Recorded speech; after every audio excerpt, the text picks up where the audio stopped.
Sumainyo ang Panginoon. At sumaiyo rin.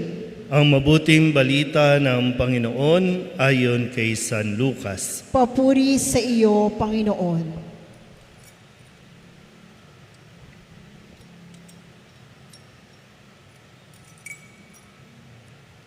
Noong panahong iyon, matapos palayasin ni Jesus ang isang demonyo, nanggilalas ang mga tao. Ngunit may ilan sa kanila ang nagsabi, si Beelzebul na prinsipe ng mga demonyo ang nagbigay sa kanya ng kapangyarihang magpalayas ng mga demonyo. May iba namang nais siyang subukin, kaya't nagsabi, magpakita ka ng kababalaghang magpapakilala na ang Diyos ang sumasa iyo. Ngunit batid ni Jesus ang kanilang iniisip, kaya't sinabi sa kanila, babagsak ang bawat kahariang nahati sa magkakalabang pangkat at mawawasak ang mga bahay roon. Kung maghimagsik si Satanas laban sa kanyang sarili, paano mananatili ang kanyang kaharian? Sinasabi ninyong nagpapalayas ako ng mga demonyo, sapagkat binigyan ako ni Beelzebul ng kapangyarihang ito. Kung ako'y napapalayas ng mga demonyo sa pamamagitan ni Beelzebul, sino naman ang nagbigay ng kapangyarihan sa inyong mga tagasunod na makagawa ng gayon? Sila na rin na nagpapatunay na maling-mali kayo. Ngayon, kung ako'y nagpapalayas ng mga demonyo sa pamamagitan ng kapangyarihan ng Diyos, nangangahulugang dumating na sa inyo ang paghahari ng Diyos. Kapag ang isang taong malakas at nasasandatahan ay nagbabantay sa kanyang bahay, malayo sa panganib ang kanyang ari-arian. Ngunit kung salakayin siya at talunin ng isang taong higit na malakas, sasamsamin nito ang mga sandatang kanyang inaasahan at ipamamahagi ang ari-ariang inagaw. Ang hindi panig sa akin ay laban sa akin, at nagkakalat ang hindi tumutulong sa aking mag-ipon. Kapag lumabas na mula sa tao ang isang masamang espiritu, ito'y gumagala sa mga tigang na lugar at naghahanap ng mapagpapahingahan. Kung walang matagpuan, ay sasabihin nito sa sarili, babalik ako sa bahay na aking pinanggalingan. Pagbabalik, ay matatagpuan niyang malinis na ang bahay at maayos. Kaya lalabas siyang muli at magsasama ng 7 pang espiritong masasama kaysa kanya, at papasok sila at maninirahan doon. Kaya't sumasama kaysa dati ang kalagayan ng taong iyon. Ang mabuting balita ng Panginoon. Pinupuri ka namin, Panginoong Hesukristo. Isang magandang gabi po sa inyong lahat. Mukhang may sound effect pa po ang ating misa ngayon, no? Pagkasabi ng Beelzebul, kumukulog talaga, no? Sabihin nyo nga po muna sa katabi ninyo, lumayas ka, Satanas. Kasi malinaw naman po, no? Ipinapahayag sa atin dito na nagbabantay si Satanas. Ang kampon ni Satanas, nag-aabang na muling makapasok sa ating buhay. Pag sinabing tahanan, nasaan ba? Saan ba nagsisimula? O saan ba yung pinakatahanan ng buhay ng tao? Di ba nasa puso? Kaya nga kapag huminto ang pagtibok ng puso, patay ka. Kaya nag-aabang, no? Sabi dito ni Jesus, nag-aabang. Kaya nga ngayon, tayo po ay nagdiriwang ng ating nobinaryo para sa kapistahan ni Saint Mary Margaret Alacoque, kung saan nagpakita ang ating Panginoong Hesukristo at kanyang ipinakita ang kanya mismong puso na naglalaman ng dakilang awa dakilang pag-ibig ng Diyos. At inuutusan, binibigyan ng misyon si Saint Mary Margaret na ipalaganap ito at iparating sa mga tao. Sa umpisa ay pinagdududahan din si Margaret. Ayaw siyang paniwalaan.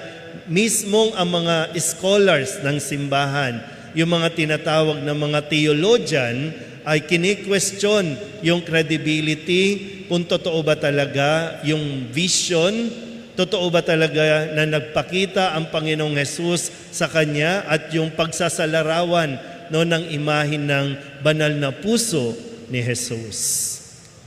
Sabihin nyo nga ulit sa katabi ninyo, lumayas ka, Satanas. Yan. Kasi yung demonyo nandito sa paligid natin. No? Yung demonyo nakaupo din dyan sa tabi ninyo, katabi ninyo. Talagang nag-aabang, ha?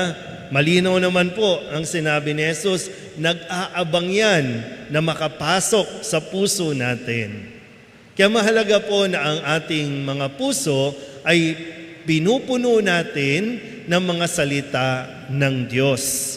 Para kung sakaling may panunukso, kung sakaling may nanunukso, mayroon tayong paghuhugutan na sandata. At ang sandata natin, panlaban sa demonyo, ay ang mga salita ng Diyos. Pakidama nga ang inyong mga puso. Ano bang tibok niyan? Sino ba ang tinitibok niyan? Si Hani ba? Si Isko ba? Si Sam? Sino ba? Yung mga nangangako na pag-ibig sa iyo. Yun pa lang, magandang mapagnilayan, di ba? Kung sino ba talaga dito ang mga nag-aabang lang. Tayo po ay nasa 5 araw na. Sino po ang nagsisimba araw-araw dito ng nobinaryo? So yung iba, kung may oras lang, Pero sana po ay sa tulong ni Saint Mary Margaret Alacoque ay atin pong maisapuso ang lahat ng mga salita na ibinigay sa atin ng Panginoon. Kasabay ng pagkulog ng paligid, ang salita ng Diyos nawa ay talagang manuot sa ating mga puso. Babalikan ko lang po para sa kapakanan ng mga hindi nakapagsimba simula nung unang araw.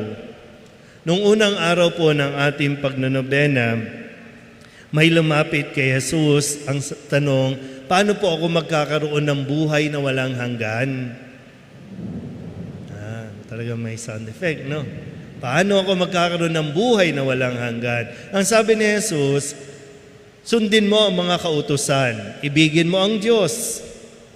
Ibigin mo ang iyong kapwa. Ang sabi ng lalaki, alam ko na po lahat yan.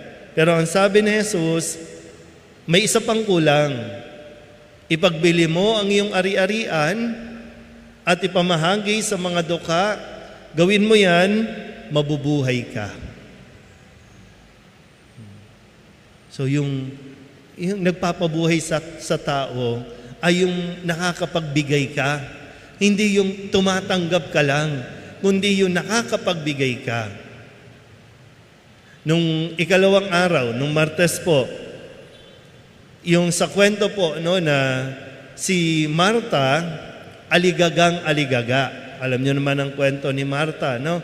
Ang sabi ni Jesus, masyado kang naliligalig at abalang-abala sa napakaraming bagay. Isa lang ang kailangan o isa lang ang dapat nating gawin. At mas pinili ni Maria yung lalong mabuti. Hindi masama yung ginagawa ni Marta. Pero ang sabi ni Jesus, lalong mabuti yung ginagawa ni Maria kasi si Maria nakikinig kay Jesus. Habang siya po ay nangangaral, nagkikwento, nakikinig si Maria. Sabihin niyo nga sa katabi ninyo, huwag kang aligaga. Diba? Yung nilalaman ng puso, ano bang kinakatakot natin? Ano bang nararamdaman mo? Bakit na masyado tayo nag-aabala sa maraming bagay. Kaya nakakalimutan natin isa puso ang mga salita ni Jesus. Nung Miyerkules, lumapit ang mga alagad kay Jesus. At ano ang hiniling? Sabi ng mga alagad, Panginoon, turuan mo rin kaming manalangin. Turuan mo rin kaming magdasal. At ibinigay ni Jesus yung dasal ng Ama namin, sumasalangit ka. At nung Huwebes, kahapon, ang sabi naman ni Jesus, humingi ka at ikaw ay bibigyan. Kumatok ka at ikaw ay pagbubuksan. Humanap ka at ikaw ay makasusumpong. Diba? Kung isa sa puso natin itong mga salita na ibinigay sa atin ni Jesus, mabubuhay talaga tayo. At maproproteksyonan natin ang ating mga sarili laban sa mga masasama. Kaya nga sabi ni Jesus, di ba, kapag ang isang tao daw po na malakas at nasasandatahan at nagbabantay sa kanyang bahay, malayo sa panganib ang kanyang ari-arian. Ulitin ko po, no? Ang sandata natin, salita ng Diyos. At sa kwento po dito, matapos na magpalaya si Jesus ng masamang espiritu, tingnan niyo po ha, mabuting gawain yon. Tumulong siya sa kapwa. Yung pinahihirapan ng demonyo, pinalaya niya mula sa pagpapahirap. Pero anong narinig natin? May mga nagsabi, kaya lang naman yan gumagawa kasi, nakakagawa kasi kampun yan ng demonyo. At yung iba, hindi talaga nakukontento. Sige nga, magpakita ka pa. Alam nyo, kung meron kang ginagawang mabuti, dahil naniniwala kang ito ang tawag sa iyo ng Panginoon, gawin mo lang. May masasabi sa iyo ang mga tao. Pero kung naniniwala ka na ito ay ginagawa mo dahil sa Diyos, huwag kang magpapa-apekto. Kasi yung iba dyan, maaring naiinggit lang sa ginagawa mo. Yung iba, gagawan ka talaga ng kung ano-anong kwento, madiscredit lang yung ginagawa mong mabuti. Tuloy mo lang. Si Jesus nakaranas ng ganitong klaseng pangbubuli, kung ano man na paninira. Si Santa Maria Margaret nakaranas din. Tayo rin, makakaranas din tayo. Yun lang ang tanong, tayo ba yung nakakaranas ng paninira? O baka tayo ang naninira dahil hindi natin matanggap na mayroong masigit na nagiging mabuti at nakakagawa ng mabuti sa ating kapwa. So, nasan tayo doon? Kapag, tandaan niyo po, kapag merong gumagawa ng mabuti at hindi ka natutuwa, sabihin mo na agad, lumayas ka, Satanas. Kasi tinutokso ka ng demonyo na wag mong ma-appreciate ang kabutihang ginagawa ng iba. Panunukso din yung, ay hindi, dapat ikaw, sige, gumawa ka rin ng mabuti. Kaya yung nagmamotivate sa atin, hindi na talaga dahil gusto mong maging mabuti, kundi gumagawa ka ng mabuti para mahigitan mo yung gumagawa ng mabuti. Kaya hindi ka nagiging mabuti.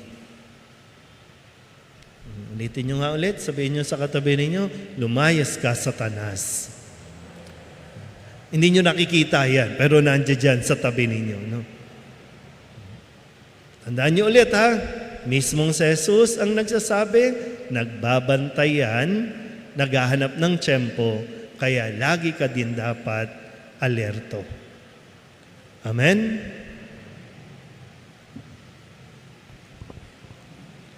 Magsitayo po. Natitipon kay Kristong lumulupig sa lahat ng kasamaan, lumapit tayo sa Ama ng may pananalig, dala ang ating idinadalangin mithiin, buong pagtitiwala nating sambitin, mapagtagumpayan nawa namin ang lahat kay Kristo o Ama. Mapagtagumpayan nawa namin ang lahat kay Kristo o Ama.